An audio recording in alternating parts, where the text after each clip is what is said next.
उस खुदाए बुजुर्गो बरतर की कसम है कि अगर तुमने ये हरकत की तो दोबारा तुम्हें वो सबक सिखाएंगे कि तुम कानों को हाथ लगाओगे पाकिस्तान का तुम कभी भी।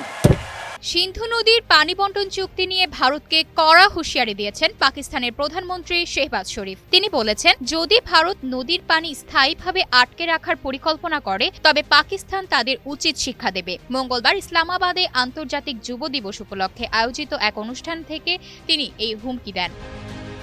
শেহবাজ বলেন, আমি শত্রুদের পরিষ্কারভাবে বলতে চাই, আমাদের পানির এক ফোঁটাও কাউকে ছিনিয়ে নিতে দেব না। যদি আপনারা আমাদের পানি আটকে রাখার পরিকল্পনা করে থাকেন এবং এ সংক্রান্ত কোনো ধরনের পদক্ষেপ গ্রহণ করেন, সেক্ষেত্রে আপনাদের উচিত শিক্ষা দেব, এমন শিক্ষা দেব যা কখনো ভুলবেন না।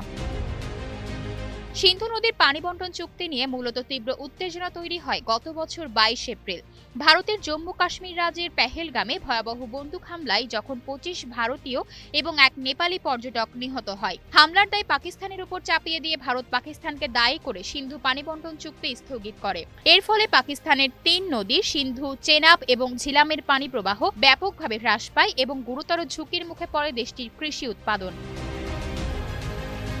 সিন্ধু পানি বণ্টন চুক্তি স্থগিতের পর ভারতের কেন্দ্রীয় স্বরাষ্ট্রমন্ত্রী অমিত শাহ জানিয়েছিলেন, জলবিদ্যুৎ উৎপাদনের জন্য এই নদের ভারতীয় অংশের উপর বাঁধ নির্মাণ করা হবে। মার্কিন যুক্তরাষ্ট্রের ফ্লোরিডায় ট্রাম্পায় গত 9 আগস্ট এক অনুষ্ঠানে পাকিস্তানের সেনাপ্রধান বলেন, ভারত যদি সিন্ধু নদে বাঁধ নির্মাণের চেষ্টা করে তবে তা মিসাইল দিয়ে গুড়িয়ে দেওয়া হবে।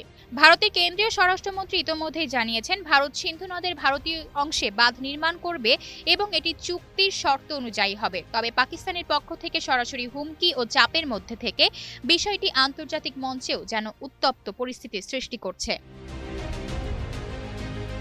আশা অর্থী, নিউজ ডেস্ক, গ্লোবাল টেলিভিশন।